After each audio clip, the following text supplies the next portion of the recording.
हमारे कुंडल चाहिए। ये दोनों वस्तुएं तो मेरे शरीर का भाग है।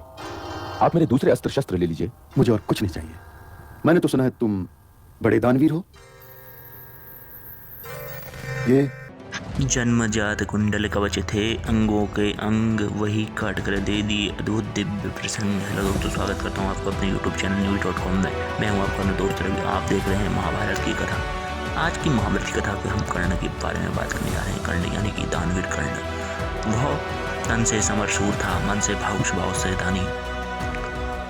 वाकई में कर्ण की वीरता के किस्से का संसार को बताने की आज जरूरत नहीं है। कर्ण की तारीफ जितनी की जाए उतना कम है। कर्ण महाराज कर्ण यानी कि अंगदेश का राजा, दुर्योधन का परम मित्र अंगराज कर्ण।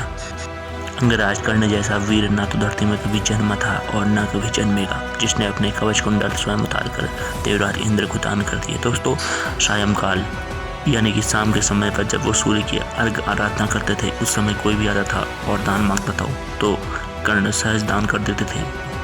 एक बार स्वयं देवराज इंद्र कर्ण से कवच कुंडल दान मांगने आ गए ब्राह्मण के वेश में। दोस्तों, कर्ण तो पहले ही जान गए थे कि देवराज इंद्र है, इसलिए कर्ण ने पहले उन्हें प्रणाम किया देवराज इंद्र होने के नाते, फिर ब्राह्मण होने के नाते कुछ मांगने को कहा। तब उन्होंने अपना कवच कुंडल दान कर दिया कर्ण इंद्र के कहने पर।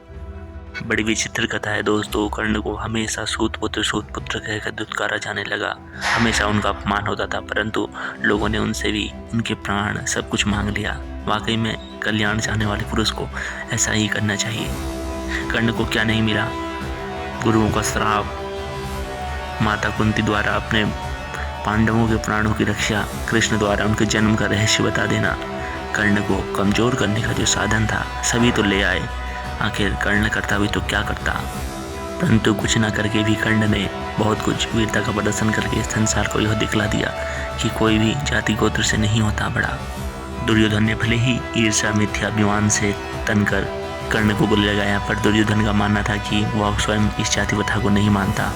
महाभारत में कर्ण का गुण कोई नहीं पहचान पाया, सिर्फ और सिर्फ दुर्योधन के अलावा। इसीलिए तो महाराज कर्ण दुर्योधन पर मर मिटने को तैयार हो गए थे, क्योंकि दुर्योधन ने कुछ ऐसा ही काम किया था जो कदाचित किसी संसार ने नहीं किया। वाकई में दुर्योधन के पास लाखों बुराइयां हों, पर दुर्योधन के पास एक अच्छाई तो जरूर थी कि उसने कर्ण जैसे महान वीर को अपना मित्र बना लिया था, और इसके कारण ही कर्ण दुर्योधन पर मर मिटने को तैयार हो गया। तो दोस्तों, आपको याद है रंगभूमि का वो मैदान जहाँ पर भीम द्वारा कर्ण का बार बार अपमान किया जा रहा था, बार बार कर्ण को सूत पुत्र कहा जा रहा था, परंतु दुर्योधन ने भीम को ऐसा कहने से रोका। केवल और केवल उस सभा में दुर्योधन ही एकमात्र ऐसा व्यक्ति था जिसने इस प्रकार सूत पुत्र कहने वालों को रोका और कर्ण का मान बढ़ाया। स्वयं भगवान श्री कृष्ण भी दुर्योधन की तारीफ कर चुके हैं और कर्ण की तारीफ कर चुके हैं। उन्होंने तो अर्जुन के सामने ही कर्ण की तारीफ कर दी थी। कर्ण की वीरता अद्भुत वीरता थी दोस्तों। द्रौपदी द्वारा कर्ण और दुर्योधन का दोनों का अपमान किया गया, इस कारण भी महाभारत को होने से कोई नहीं रोक पाया। दोस्तों, आपका क्या विचार है हमें कमेंट जरूर करें, और ऐसी ही रोचक वीडियो देखने के लिए हमारे चैनल को सब्सक्राइब जरूर करें। धन्यवाद दोस्तों।